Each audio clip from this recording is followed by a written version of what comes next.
Welcome to Naomi's Filipino Kitchen. Today's recipe is garlic prawns, Filipino style. Here are the ingredients of today's recipe. Large tiger prawns marinated in 7-up overnight. Oil, garlic, butter, ground black pepper, and salt. We've heated the oil in the pan to stop the butter from burning. Now we're going to add the butter.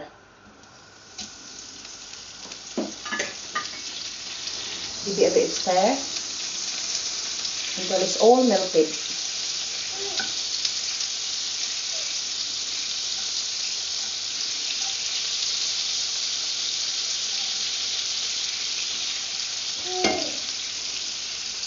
Mix that.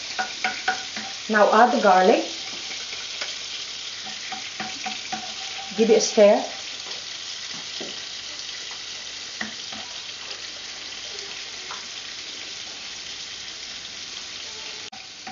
My way of thinking is, if you're going to cook garlic prawns, might as well chuck a lot of garlic in. Now add the prawns.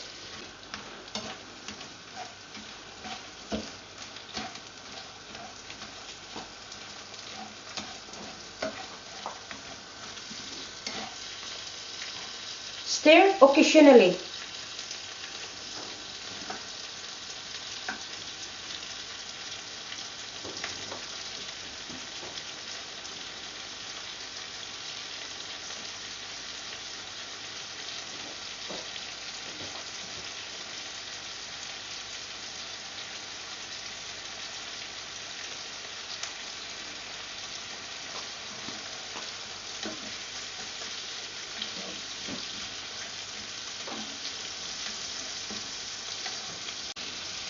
As you can see, it's now turned nice orange color.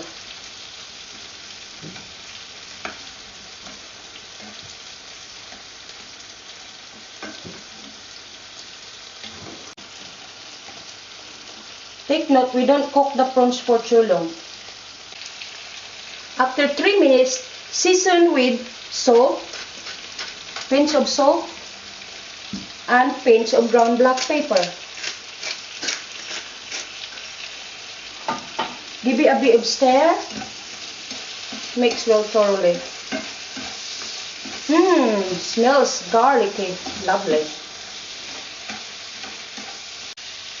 After 4 minutes of cooking time, they are now ready to serve.